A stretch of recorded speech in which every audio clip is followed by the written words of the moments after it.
Tatlong miyembro ng Moro Islamic Liberation Front ang nasawi habang tatlo pa ang sugatan, suga pa ang naganap sa Maguindanao del Norte.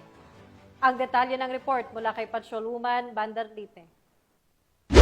Tatlong miyembro ng Moro Islamic Liberation Front ang nasawi habang tatlo pa ang sugatan sa engkwentro sa Barangay Linantangan Sheriff Saidona Mustafa nito lamang may 11 na Agosto taong kasalukuyan.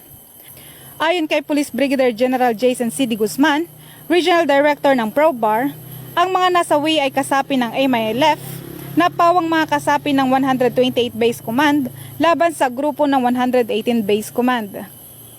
Batay sa investigasyon, pasado alas 8 ng umaga nang nasabing petsa na magkasagupa ang grupo at sakay umano ng tatlong minivan ang grupo ng 128 Base Command patungong Pimbalkan, Mamasapano, ngunit pagdating sa nasabing barangay ay pinaputukan sila ng makasapi ng 118 Base Command.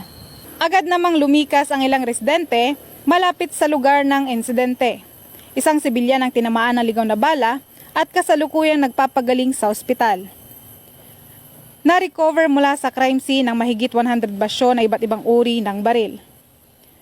Patuloy ang koordinasyon ng mga otoridad sa pamunuan ng MILF upang maiwasan ang panibagong tensyon, mapanatili ang kaayusan sa lugar at matiyak ang kaligtasan ng mga sibilyan. Dagdag pa rito, nagpapatuloy ang investigasyon upang matukoy ang ugat ng alitan ng dalawang panig. Mula rito sa Rio ng Bangsamoro, ako ang iyong PNN correspondent, Patroluman Angela Bandarlite, alagad ng batas, taga-taguyod ng Balitang Pulis.